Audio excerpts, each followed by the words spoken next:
हाँ sir, questions हमारे पास में है। पहला क्वेश्चन जो है, ये करीब 40 इयर्स की लेडी है बैंगलोर में, जिनका आई हैव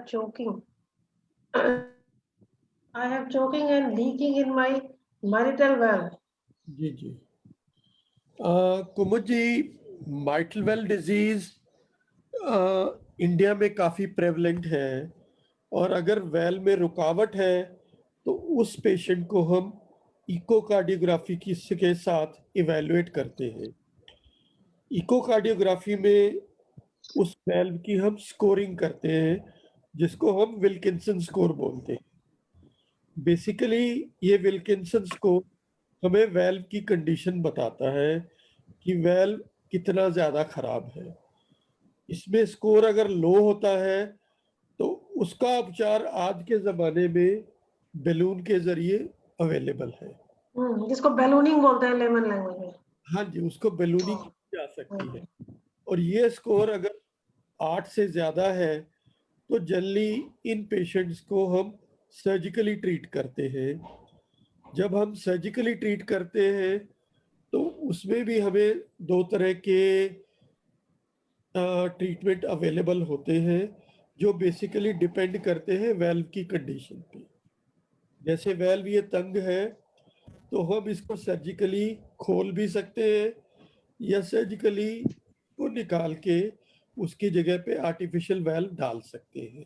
तो इनको सबसे पहले ईसीजी कराना इम्पोर्टेंट है। इको इको कराना जरूरी है, इको कार्डियोग्राफ। और क्योंकि इनकी एज 40 इयर्स प्लस है, अगर इनको बैलूनिंग से सूटेबल वेल्व नहीं है, सर्जरी की ज़रूरत है, तो इनकी हम एंजियोग्राफी भी सर्जरी से पहले करेंगे, ताकि अगर खुदा न खास्ता किसी तरह नाड़ियों में कोई छोटी मोटी रुकावट है तो उसको हम सेम सिटिंग में टैकल कर सकें। और आज के ज़माने में वेल बदलने के साथ साथ बाईपास सर्जरी भी पॉसिबल है। जी, तो किसी पेशेंट में हम दोनों चीज़ें एक साथ भी कर सकते हैं। उस पेशेंट का वेल भी बदल सकते हैं, साथ के साथ बाईपास भी कर सकते हैं, और आज के टाइम में ये बड़ी कॉमन है। जी, एक और क्वेश्चन आया है कि a 62-year-old male diabetic hypertensive with positive treatment has a borderline creatinine level. What is the risk of angiography followed by bypass surgery? देखिए, बॉर्डरलाइन क्रिएटिनिन तो हमें आजकल बहुत सारे पेशेंट्स में मिलता है। जनरली लॉन्ग स्टैंडिंग डायबिटीज में किडनीज अफेक्ट हो जाती है, जिसे हम क्रॉनिक किडनी डिजीज या शॉर्ट में सीकेडी बोलते हैं। हमारे पास जो बाईपास के लिए पेशेंट आते हैं, उसमें से कम 50% को सीकेडी का एलिमेंट जरूर होता है, जिनमें भी लॉन्ग स्टैंडिंग डायबिटीज होती है। तो बॉर्डरलाइन क्रिएटिनिन मेरे ख्याल से कुछ ज्यादा चिंता का विषय नहीं है। एंजियोग्राफी के बाद जिस तरह की भी उपचार की जरूरत हो, चाहे स्टेंटिंग या बाईपास सर्जरी, बड़ी कंफर्टेबली सेफली किया जा सकता है। क्योंकि हमारे पास बहुत सारे पेशेंट आते हैं जिनका क्रिएटिनिन रेज्ड होता है 2.5, 3, 3.5, पर इसको भी हम इफेक्टिवली ड्यूरिंग सर्जरी हैंडल कर सकते हैं। कभी कभार alarming high level of creatinine होता है, तो उसमें हम पेशेंट को फिल्ट्रेशन कर देते हैं ड्यूरिंग सर्जरी। और रेयरली सर्जरी के बाद भी कभी कभार पेशेंट को एक डायलिसिस की जरूरत पड़ती है, which is also possible in most of the hospitals. अच्छा सर, ये एक बात बताइए, ये एक कहने को ये थोड़ा बचपने का भी सवाल हो सकता है, आपने सबसे ज्यादा उम्र के कौन से पेशेंट का सर्जरी करी है? मैंने जो एल्डेस्ट पेशेंट ऑपरेट किया है 87 इयर्स ओल्ड किया है। ओके, ये पूछने का मकसद ये था कि जो मैंने कहा शुरू में कि हम थोड़ी सी अवेयरनेस और लोगों में फैलाना चाहते हैं या मिथ दूर करना चाहते हैं कि हालांकि उम्र का अपना बहुत बड़ा रोल है, लेकिन अगर आप एक्सपर्ट्स के हाथों में हैं तो आपको बहुत ज्यादा डरने की जरूरत नहीं है। मैं आपको बता देता हूँ, 80 इयर्स प्लस मैं कम से कम 7 या 8 पेशेंट कर चुका हूँ। जो 87 इयर्स ओल्ड लेडी थी, जो सबसे ओल्ड थी, वो गांव की लेडी थी। Physically she was very good, but उसके हार्ट के अंदर छोटा सा ट्यूमर डेवलप हो रहा था, तो she recovered in no time. इसके बाद 84 इयर्स ओल्ड में मैंने वेल रिप्लेसमेंट किया हुआ है।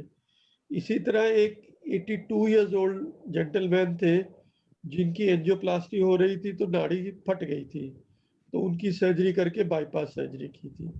तो इस तरह हमें कभी कभार पेशेंट मिलते रहते हैं। डॉक्टर लखोटी, आपसे भी यही सवाल कि मतलब एज और कार्डियक एनेस्थीसिया, इन सब का क्या कॉम्बिनेशन है, क्या रिस्क लेवल है, और क्या इससे लोग, हमारे क्या एक प्रॉब्लम ये भी होती है ना, डॉक्टर को दिखाओ ही नहीं, पता नहीं क्या निकल आएगा, और इस चक्कर में हम बैठ जाते हैं और पता नहीं कौन सी दूसरे इलाज करते रहते हैं और बीमारी को बहुत बढ़ा के सामने लाते हैं। तो जैसे इस जैसे बारे में थोड़ा सा जैसे जैसे एनेस्थीसिया और सर्जरी का एक्सपीरियंस बढ़ता जा रहा है और डेवलप होती जा रही है, इस फील्ड में भी एक बड़ी पुरानी कहावत है, वो लागू हो गई है कि age is just a number. ये बात आपने कई बार सुनी होगी, मैं डॉक्टर राणा से सहमत हूँ कि एज से ये ज़्यादा इम्पोर्टेंट रहता है कि उसकी parameters, lab variables, physical condition कितनी अच्छी है। कई बार ज़्यादा एज के लोग हैं जो गांव से आते हैं और उनकी फिजिकल लाइफ शहर के लोगों से ज़्यादा रही होती है, and they are having more effort tolerance in many aspects. उनकी लंग कंडीशन ज़्यादा अच्छी है, तो उनमें उनकी वाइटल ऑर्गन्स के पैरामीटर्स नॉर्मल है। तो अब हमने नहीं पाया कि एज से बहुत कोई इफेक्ट हुआ। जैसा सर ने कहा कि उन्होंने 80+ के किया, हमने खुद भी यहाँ डिवाइन में 80 और 85 के बीच के मेरे ख्याल से सेवरल पेशेंट्स किए हैं। नंबर तो मैंने याद नहीं रखा, और हमें कोई दिक्कत नहीं आई विद इन। उनका भी पोस्ट ऑपरेटिव कोर्स औरों की तरह ही रहा, कोई विशेष फर्क नहीं रहा। ऐसा नहीं कि उनका हॉस्पिटल स्टे ज़्यादा था और उनको भी हम सेकेंड डे मोबिलाइज कर गए। तो ये सब चीज़ें में इतना नहीं रहा है, डिपेंड करता है कि मरीज क्या।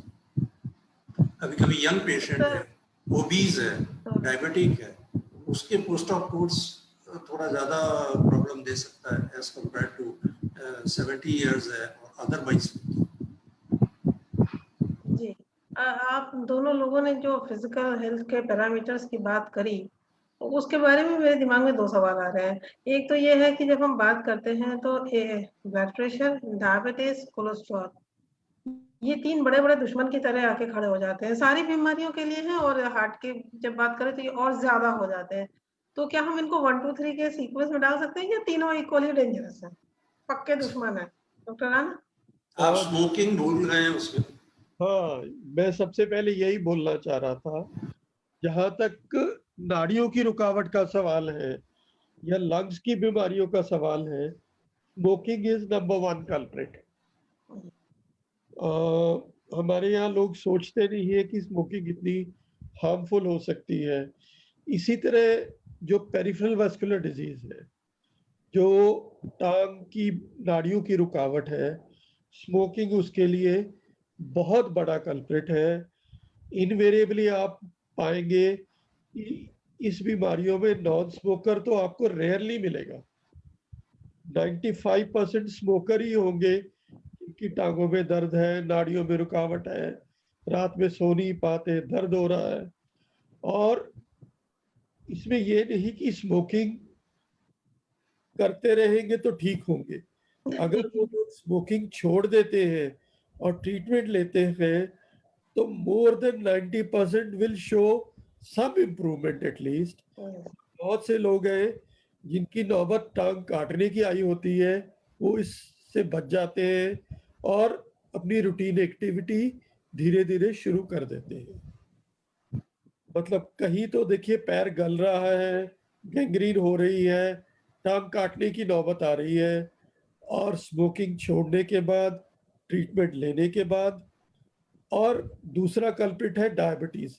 उसके इफेक्टिव मैनेजमेंट के बाद मैंने देखा है बहुत सारे लोग फ्रूटफुल लाइफ लीड कर रहे हैं। कहीं तो वो रात भर बैठ के निकालते थे, कहीं वो इस स्थिति में आ जाते हैं कि अपनी जीविका अर्जित कर पा रहे हैं, काम कर पा रहे हैं, नौकरी कर पा रहे हैं, परिवार को टाइम दे पा रहे हैं, परिवार की देखभाल कर रहे हैं, खुद की भी देखभाल कर रहे हैं।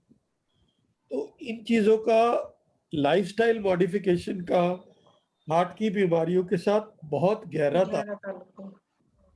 आप बड़ी सिंपल चीज है, आपके हार्ट की भी जो भी कंडीशन है, अगर आपका वेट 100 किलो है तो आप उसकी पंपिंग पे कितना असर कर सकते हैं। अगर वही 60 किलो का बंदा है तो इसको कितना कंफर्ट होगा।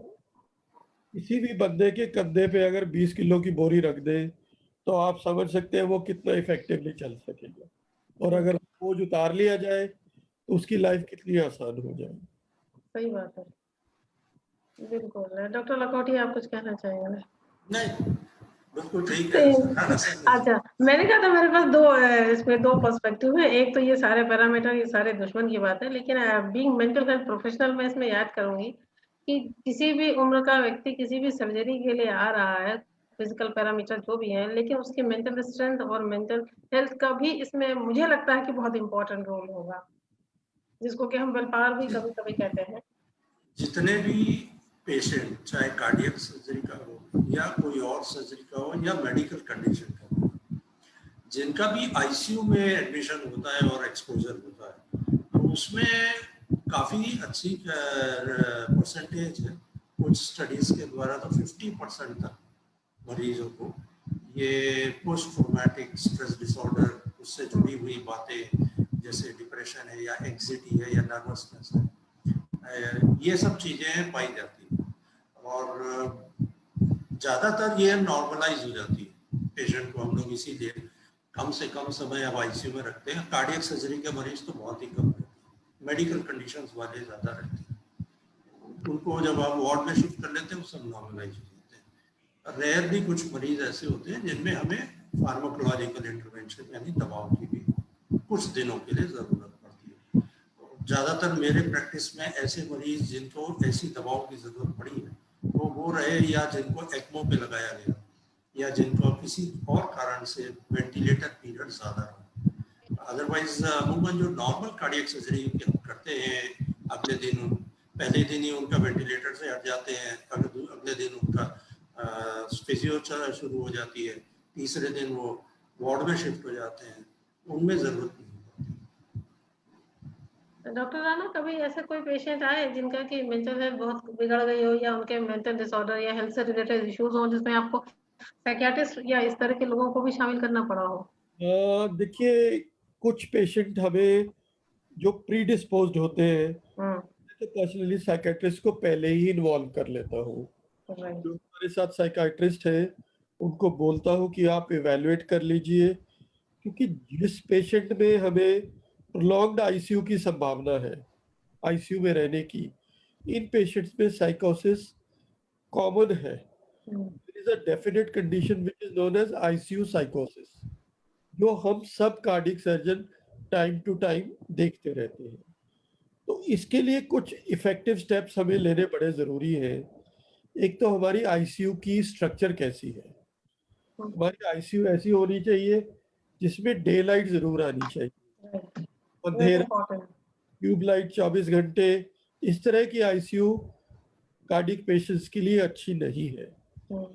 कुछ पेशेंट्स हैं कि वेंटिलेटर से हट जाते हैं, पर आइनोट्रोप्स या दवाइयाँ जो हार्ट को स्ट्रॉन्ग करती हैं, स्ट्रेंथ देती हैं, उनकी प्रोलॉन्ग्ड यूज़ की ज़रूरत पड़ती है।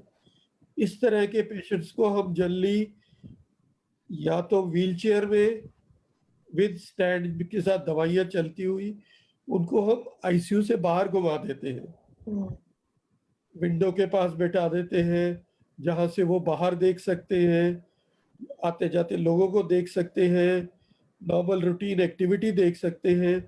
तो ये सारी चीज़ें साइकोसिस को प्रिवेंट करने में बहुत हेल्प करती हैं।